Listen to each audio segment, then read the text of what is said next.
Tony D and Little Joan with a screenwriter's rant on Bad Influence, a movie that sounds insanely familiar in its title, about a girl who moves to a new school in her senior year and doesn't really hook up, but becomes friends with a girl who is a bad influence. Smash like and subscribe. Thank you for smash liking and subscribing. Check out my books, links in the description. Comedy horror in South Jersey. It's the Pineys, books 1 through 9. Available now at Amazon.com. Don't forget, Kindle Unlimited is free. You can read it for nothing. And I still get paid. Little Joan gets treats. Anyhow, so they've got some sort of weird cult going on in the school. It's called Zenith. They all wear little Z pendants. And the girl, basically this trailer is the girl luring the blonde girl into her weird little cult. I'm not sure who Zenith is.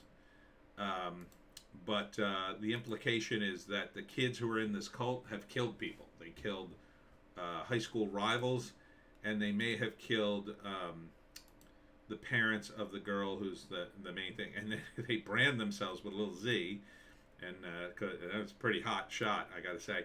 So the mother's worried because the blonde girl's father died, and she's not taking it well, but then she gets lumped in with these kids, and even the boyfriend of the main bad girl is telling her, hey, she's a bad influence. You don't watch out. And she's super rich, but her parents are dead. But then there's this girl, Harper, that shows up, claims to be her mom. It turns out it's not her mom. So she lies to the girl. And then the trailer ends kind of odd. It ends with the mother and daughter going out for a jog. And, the daughter's setting up the mother that they're going to push her off a cliff and kill her. So, and it seems to go off. I don't know that if the daughter is the protagonist, and I think she is. Let's see if I can read these credits. I don't know if I'll be able to read them. Oh God, they're so hard to read. If the mother is, or the daughter is the main character, I don't think she would go along with the killing of the mom if you're going to have any kind of feeling for the main character. Written by Adam, looks like Rockoff. Directed by William Corcoran. I know there's a way to say that, but this is Ontario Creates, so it's a Canadian film. It didn't look bad for Canadian production. No offense, Canucks. For Canadian production, this is pretty high end. Your protagonists are pretty hot.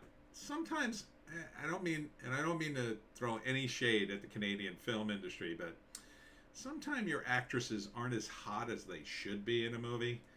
Yeah, it's weird. I've seen that, but now they seem to be. These seem to be. And look, you gotta have hot girls in a movie like this. They absolutely have to be hot. A high school movie, that's half the point of the movie. That they're gonna be the hottest girls imaginable because they're at the age. First off, they're not really high school girls. They're usually in their 20s, but they're playing high school girls. So they're going to be hot. They're going to be young, old. They're going to be older actresses playing young girls, which is why they're always very hot, because they have to be, they have to be like 20, 21, 22, 23, and they're playing younger. So those are usually hot actresses. You're not going to get an ugly actress in that window. So it's just the reality of it. So your casting here is really good. I like the look of everybody in this. It looks like a real production. The production is high end. The music's good. The music's really good. I was surprised at the quality of the music. I've seen other trailers for Reel One Entertainment, and I've been underwhelmed. This one looks solid. It looks like a real Hollywood production of a movie about high school kids. The only guy who's a little odd looking is the teacher, which I think he set up as a bit of a red herring, a bit of a foil to the whole Zenith thing, which sounds very much like Xenu, doesn't it? Initially, when they said it, I was like, are they saying Xenu? Anyhow, the first act would be the setup, of course. The girl, her father dies. They move to a new town. midway through her senior year, like the worst possible time. She has to make new friends because her mother's got a job. And, you know, the evil girl on the left here and her boyfriend, who's not as evil, glom onto her almost immediately. They make friends with her, and she uses the boyfriend to make friends. The girl, I don't know, says some woke BS in class, and the blonde girl's impressed by it. So there's a little bit of like, they're not using wokeness the way they normally use it. It's just a factor in the film, which is where it should be. It shouldn't be like overwhelming the film. It's, you know, the girl, it's young women, and a lot of young women are woke these days. So she's like going on and on about feminism, and then the blonde girl's impressed by that because she's so brave and wonderful and empowered, and she gets sucked in. So in a way, it's a bit of a metaphor for wokeness. So, and it turns out she's running a little cult in the high school. And so she gets, you know, and that's the first act. And then the second act, she gets sucked into the cult. She loves her new friends. She's having a great time. She gets more and more into the Zenith thing. They go out and drink and party. She gets her little stamp there. The mother is feeling more alienated. She gives her more rope, but clearly she's starting to act up. And when the boyfriend even warns her, you know, things are starting to get weird. And this is the escalation in the second act. And then she finds out the main girl, I forgot all their names, the main girl lied to her about this woman who is not her mother, but she tries to, you know, pawn her off as her mother. I don't know who she is. Maybe she's, I don't know, her sister, cousin or whatever. And at that moment, like, she starts to get really wacky and basically talking the blonde girl into killing her mother. Oh, you could have the ultimate freedom. You could have all the money. That's what I did. I killed my parents, and now I'm free. So it's like this weird cult where there's like no morality to it. There's a lot of nihilism, and it's like, yeah, why wouldn't you kill your parents and take all their money and live the life you always wanted? So then apparently there's a setup where they're going to kill the mom on a jogging one day, and the daughter, I suspect this is just cut this way. It looks like the daughter sets up her own mother, maybe reluctantly, or that she doesn't. She says no to the girl, finally draws a line, but the girl shows up anyway to push her off the cliff, and then probably does, and then the daughter realizes, oh my God, I've got to save my mother. What have I done? So that would be the third act. The third act is blonde girl versus the curly-haired girl, battling it out to save the mother. You know, and then I don't know if Zenith is going to be revealed as something bigger than her weirdness, but not bad, not a bad movie, I think. You know, for a teen drama, I keep clicking on that. For a teen drama, I think you're right on point here.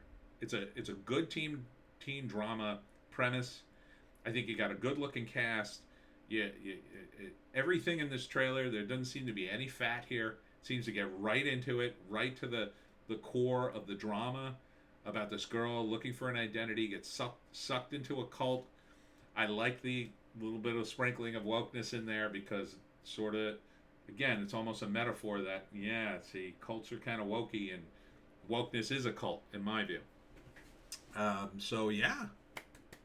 Good on you. Bad Influence. I'm going to give it a little upvote. I might even see this movie. I wouldn't normally see a movie like this. It's a teen drama. It's usually the same BS, but this looks kind of cool. Kind of interested in what this whole cult thing is about, what it is. Is it a demon? Is it just like a metaphor for wokeness? What is it? Yeah, so it's intriguing. Bad Influence. When does it come out? No date on it. Yeah, no date on it. But I would imagine this is going to streaming if it's a Canadian movie. It's probably tough. I'm going to say it's usually probably tough to get, you know, wide release in the States. They might get a limited release here. I mean, maybe. But I think it's probably going to go right to streaming, would be my guess. So look for it, I would say. You know, look for it in the theaters if, you know, theaters exist by the time you see this. But definitely check it out on streaming. And that's it for me, Tony D and Little Joan. Check us out on Odysee, Bitchute, and Rumble for our more base takes. Thank you all who came out to the comic book store in Glassboro, New Jersey for my signing today and bought books. I sold a bunch of books today. It was a great day, beautiful weather, a big sale at the store. I hope to be back sometime soon. They did buy copies of the book for the store, so if you're looking for a copy of the Pineys, they're getting around. I sold some to the store, so they got them. There's some in Level Up Entertainment. There's going to be some in the Sunrose Bookstore, and the next signing is next Sunday in Tom's River at the Elk Lodge for the big Jersey Shore comic book show.